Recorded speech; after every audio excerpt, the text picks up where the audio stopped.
Abrimos el segundo bloque y como dice una de las campañas que, bueno, yo por lo menos más recuerdo, vamos a hablar de autismo. Hablemos de autismo y para hacerlo lo vamos a hacer con Cintia Fritz. Ella es escritora, es la mamá de Lautaro y es productora de contenidos. Hay un blog de ella muy lindo, La Aventura Diferente, que ahora además también es libro. Le saludo a Cintia y le doy la bienvenida aquí a la tarde de Ciudad U. Cintia, ¿cómo estás? Buenas tardes. ¿Cómo va? ¿Cómo andan todos? Bien, bueno, muchas gracias por Por atendernos. ahí, Córdoba. Bien acá en Córdoba con un poquito de fresquito. Y la verdad que vimos el blog, vimos el libro y queríamos charlar contigo, Cintia. Comienza a aparecer el tema más en agenda, esta cuestión del trastorno del espectro autista, pero queremos conocer una experiencia directa, queremos que nos cuentes vos cómo fue, porque en ese momento quizás cuando nació Lautaro y comenzó los primeros años no se conocía todavía mucho, no estaba tanto en agenda. ¿Cómo fue esa primera experiencia, esos primeros años, ¿no? Hasta que finalmente fue diagnosticado Lautaro con el trastorno del espectro autista?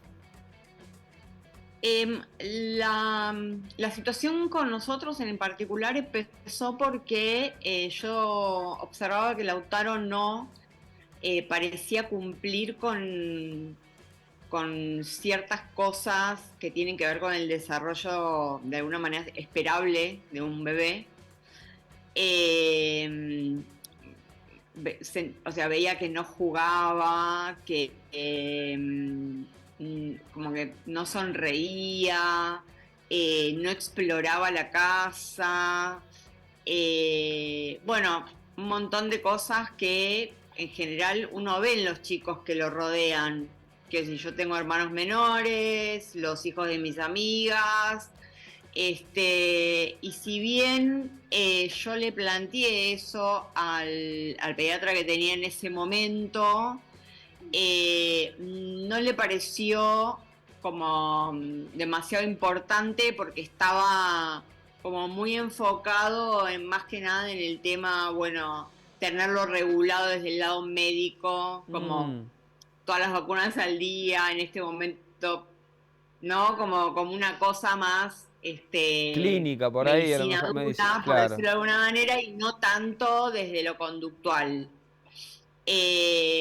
Hasta que, bueno, yo me di cuenta que la situación era como medio insostenible porque a medida que crecías era más evidente la brecha entre un niño que antes le decíamos neurotípico y ahora la descripción es neurodiverso, y para hablar de chicos que no son neurodiversos, digamos que cumplen, los neurodiversos como que cumplen las expectativas de lo Ajá, que sería lo normal, el bien, desarrollo normal, ¿no? bien, Esperable. bien. Entonces ahora a aquellos que eran neurodiversos como Lautaro se los denomina neurodivergentes. Bueno, al encontrarme con esta falta de respuesta ante todas las dudas que a mí se me planteaban y lo difícil que me resultaba, especialmente el tema de comunicacional, porque Lautaro nunca habló, no emitía, digamos, sonidos que tenían que ver con una comunicación, sino unos balbuceos que no parecían tener sentido, de hecho no los tienen, es como un balbuceo permanente, como si fuese una estereotipia más. Ujú. Entonces, bueno, cambié de pediatra. Y cuando cambié de pediatra, que es el pediatra que Lautaro era muy bebé, que es el pediatra que lo atiende hasta hoy en día, sí fue mucho al tema conductual cuando lo conoció. Y ahí ya empezó como, bueno, hagamos interconsulta con neurólogo, etcétera, y hicimos de alguna manera lo que yo no sé si sigue siendo el mismo protocolo hoy de Ujú. pesquisa. Hicimos el protocolo de pesquisa, y finalmente algo que es como fundamental, que parece que Lautaro no me lo deja decir, que es, hay muchas cosas que pueden aparecer tanto en niños como en adultos o en adolescentes, que es una cantidad de conductas, sentires, como, a ver, manifestaciones, Ujú. una problemática con respecto a lo social, con respecto al comportamiento o a lo que esa persona siente, pero la única forma de constatar que una persona tiene autismo, o sea, es autista, Sí, tanto de chico como de adolescente como de adulto, la única válida es como un test que se llama A2/ADIR. O sea, esas son las siglas en inglés, bien. es lo que se usa prácticamente en todo el mundo para Ajá, hacer la detección y la confirmación de que hay autismo, bien. de que la persona está dentro del espectro. Ahí está. Listo. Y eso me gustaría que vayamos. Cuando decimos autismo, ¿qué estamos diciendo? Porque me parece que se utiliza la palabra, pero vamos adentro del concepto.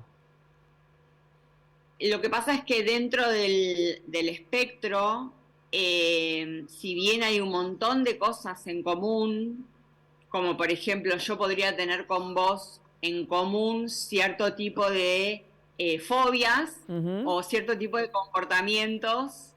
Por ejemplo, ponele que ni vos ni yo podemos salir de la casa si no chequeamos 2 veces si el gas quedó prendido Sí. apagado, ¿no? Y así pasa con un montón de gente, digo, a todos nos pasa que tenemos trastornos obsesivos compulsivos, no sé, algunos tics, etcétera, etcétera, una forma de comportamiento muy rutinaria que no podemos romper, pero el tema es cuando ya afecta a la vida cotidiana, ¿no? Ahí ya estamos hablando de, bueno, que algo nos está pasando y no podemos trascender esa barrera.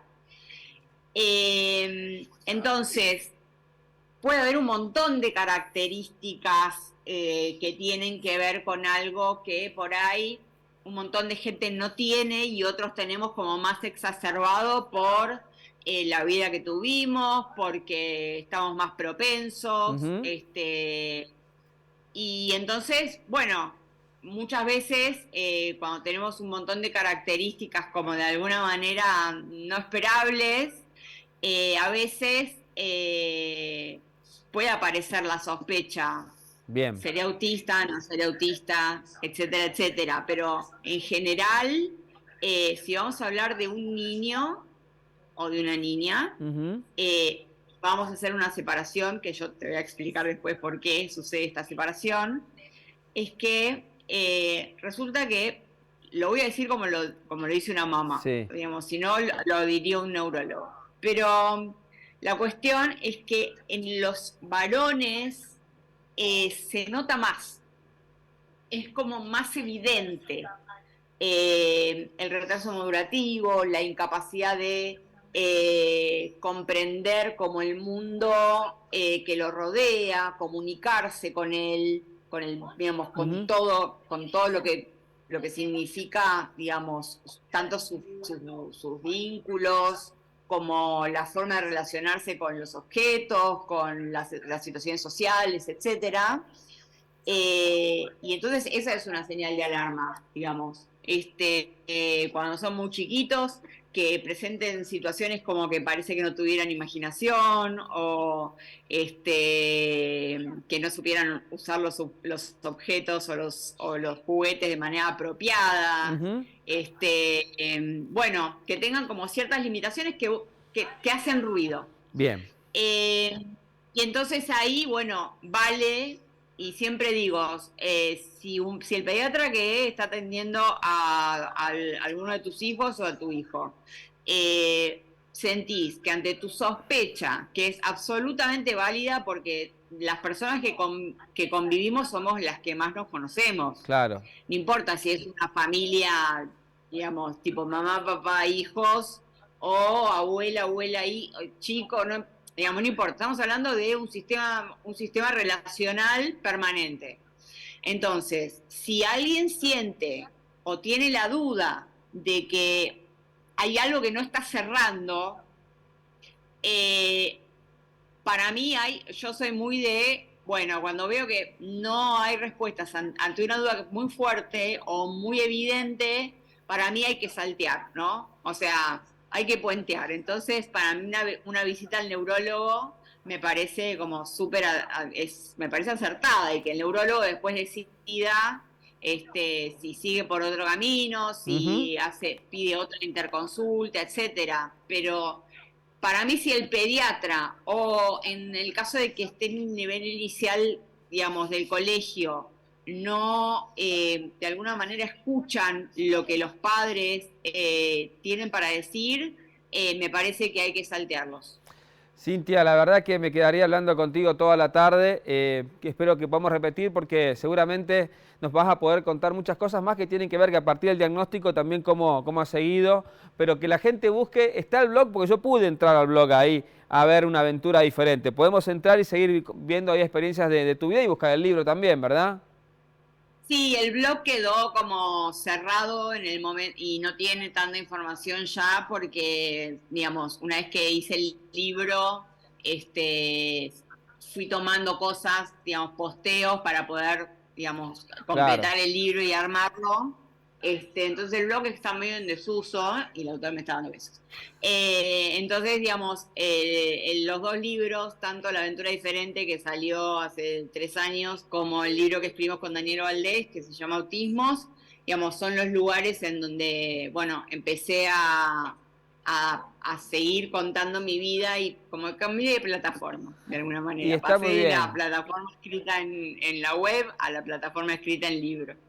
Cintia Fritz, te mandamos un abrazo, un saludo también para Lautaro y gracias por ayudarnos a entender y vamos a ir charlando el tema porque bueno, como decís vos, tenemos que ir aprendiendo y el caso de experiencia tuya nos está sirviendo un montón para esto. ¿Eh?